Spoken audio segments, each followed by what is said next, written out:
Hello students, I'm Dr. Amit Bhatnagar, working as Senior Research Officer in the Department of Agronomy at GB Pant, University of Agriculture and Technology, Pantnagar, Uttarakhand.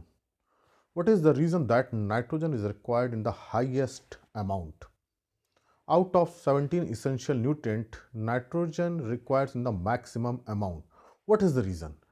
17 essential nutrients हैं, plant और भी nutrient को absorb करता है, बहुत सारे nutrient को absorb करता है प्लांट, लेकिन जो उसमें 17 इसेंशियल हैं और इन 17 में भी जो सबसे ज़्यादा एब्जॉर्प्शन है वो नाइट्रोजन का है। ऐसा क्यों है? नाइट्रोजन का बहुत ज़्यादा है। अगर हम देखें फास्फोरस के कंपेयर में तो जस्ट डबल है, पोटेशियम के कंपेयर में भी बहुत ज़्यादा है, दूसरे न्यूट्रिएंट माइक्रोन्यूट्रिएंट्स कंपेयर में तो बहुत ही ज़्यादा है, और इसलिए हम इसका अप्लीकेशन भी हम ज़्यादा करते हैं नाइट्रोजन का। तो क्या रीज़न है ऐसा कि प्लांट्स को बहुत ज़्यादा ज़रूरत होती है नाइट्रोजन की? तो देखिए, जो सबसे इम्पॉर्टेंट बात है, लाइफ कहाँ से स्टार्ट होती है, चाहे प्लांट की है, चाहे एनिमल है, चाहे ह्यूमन है, चाहे किसी की भी लाइफ है, जो लाइफ स्टार्ट होती है दैट इज़ द डीएनए। तो हम ये कह सकते हैं डीएनए ही जो है लाइफ को स्टार्ट करता है। There is no DNA then there is no life, and DNA से आरएनए बनता है। वायरस में भी लाइफ जो है इस डीएनए और आरएनए की वजह से ही होती है। तो जो डीएनए है यही लाइफ को बनाता है, जिसमें डीएनए नहीं है उसमें लाइफ नहीं होगी। Deoxyribo nucleic acid. अब ये जो डीएनए बनते हैं, जो न्यूक्लिक एसिड्स बनते हैं इसमें, ये नाइट्रोजन से बनते हैं। इसमें नाइट्रोजन बेस होते हैं, प्यूरिन होते हैं, पैरिमिडिन होते हैं, एडिनिन है, गुआनिन है, साइटोसिन है, थाइमिन है, यूरेसिल है, और फिर बहुत सारे न्यूक्लिक एसिड्स बनते हैं। अगर if it means if there is no nitrogen, means no purine, pyrimidine, nitrogen base and no nucleic acid and no DNA, so this is the life. तो ये बहुत इंपॉर्टेंट है। और अगर नाइट्रोजन नहीं होगा तो डीएनए नहीं बनेगा। इट मीन्स चाहे बैक्टीरिया हो, उसको भी अगर अपनी लाइफ स्टार्ट करनी है तो नाइट्रोजन उसको चाहिए। इसी कारण से हम किसी भी माइक्रो की ग्रोथ जब हम चेक करते हैं, देखते हैं, तो उसमें नाइट्रोजन हम देखते हो कितना नाइट्रोजन को एब्जॉर्ब कर रहा है। इसी कारण से कार्बन नाइट्रोजन रेशियो की बहुत इंपॉर्टेंस होती है सॉइल में माइक्रोबियल एक्टिविटी को देखने के लिए। तो अगर सॉइल में भी नाइट्रोजन कम होगी तो उसमें माइक्रोबियल एक्टिविटी कम होगी। तो नाइट्रोजन इस कारण से पहला क्या है, लाइफ फॉर्मेशन जो है, लाइफ स्टार्ट है, इसी से होगी। उसके बाद जो सेल के अंदर जो प्रोटोप्लाज्म बनेगा, प्रोटोप्लाज्म जो बन रहा है वो नाइट्रोजनस सब्सटेंसेस ही हैं। और protoplasm is physical basis of life, जीवन का भौतिक आधार जीव द्रव्य है। सेल अगर हम लें, सेल के अंदर सेल ऑर्गेनेल्स होते हैं, और इसके अंदर प्रोटोप्लाज्म होता है, और इसके अंदर कई सारे सेल ऑर्गेनेल्स हैं, लाइसोसोम है, माइटोकॉन्ड्रिया है, वैक्यूल है, लाइसोसोम है, गोल्जी बॉडीज हैं, एंडोप्लाज्मिक रेटिकुलम है, राइबोसोम है, बहुत सारे इसमें हैं। लेकिन ये सब किसके अंदर है? प्रोटोप्लाज्म के अंदर। और प्रोटोप्लाज्म के अंदर नाइट्रोजनस सब्सटेंसेस होती हैं। तो इसका मतलब अगर सेल बन रही है तो सेल फॉर्मेशन के लिए क्या चाहिए? नाइट्रोजन चाहिए। और जब नाइट्रोजन होगी तो सेल डिवीजन होगा, और जब सेल डिवीजन होगा तभी ग्रोथ होगी।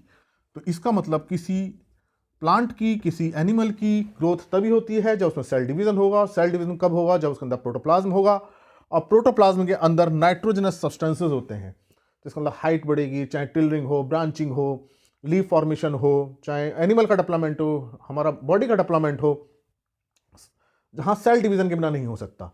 और सेल डिवीजन के लिए क्या चाहिए? नाइट्रोजन चाहिए। तो इस कारण से यहाँ नाइट्रोजन की बहुत ज़्यादा जरूरत हो रही है।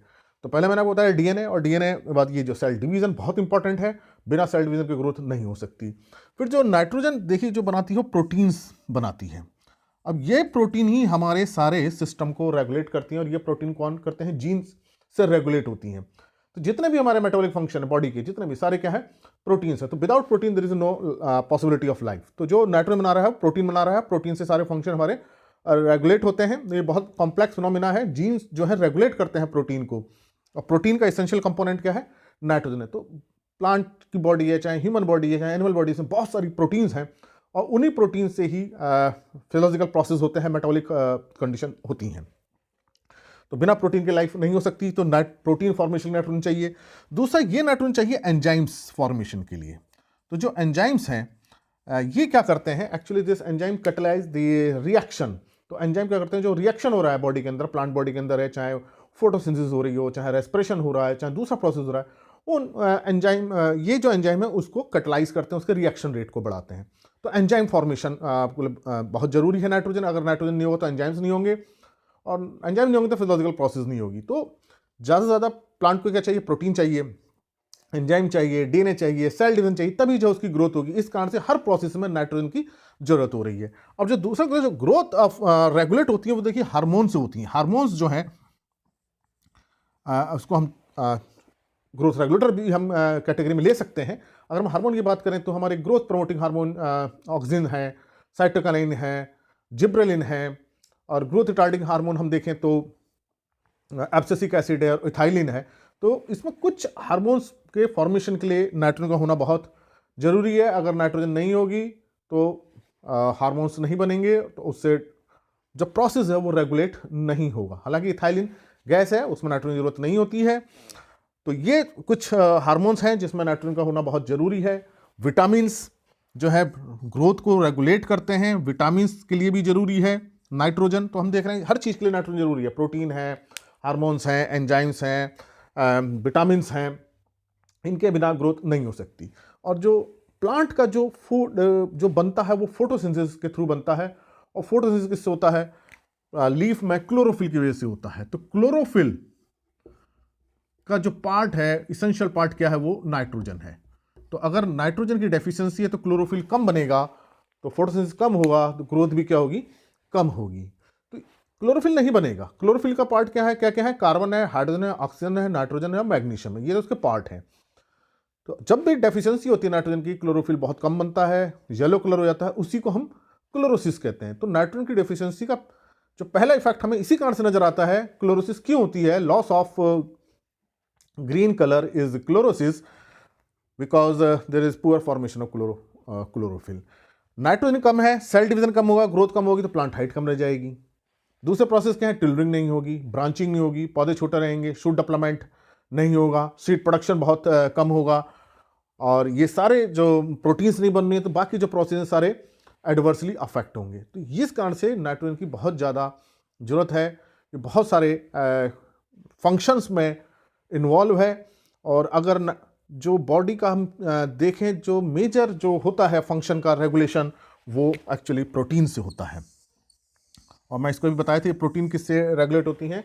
जीन से रेगुलेट होती हैं। और ये प्रोटीन जितने भी फंक्शंस हैं प्रोटीन से ही अधिकतर रेगुलेट होते हैं, और इन प्रोटीन के बनने के लिए नाइट्रोजन का होना बहुत ज़रूरी है। तो बहुत सारे प्रोसेस हैं, तो मैंने बहुत कम प्रोसेस आपको बताए कि जो मेजर मैंने आपको बताया कि कहाँ कहाँ ये इन्वॉल्व है।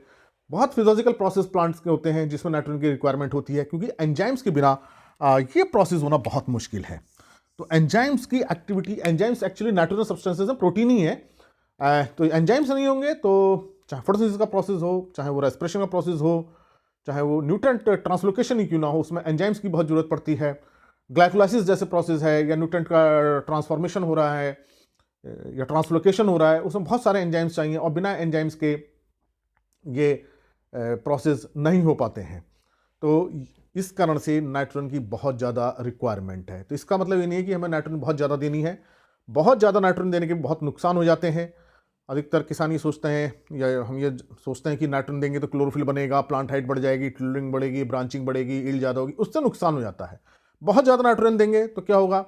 सेल डिवीजन बहुत ज़्यादा हो जाएगा, प्लांट हाइट बढ़ जाएगी, लॉजिंग हो जाएगी, तो जो क्रॉप है वो गिरने लगेगी, रुक नहीं पाएगी ज़मीन में। लॉजिंग की बहुत बड़ी समस्या आती है। ग्रीन कलर बहुत ज़्यादा हो जाएगा, क्लोरोफिल ज़्यादा बन जाएगा, तो उस पर इंसेक्ट अट्रैक्ट होने लगते हैं, डिसीज आ जाती हैं, इंसेक्ट आते हैं।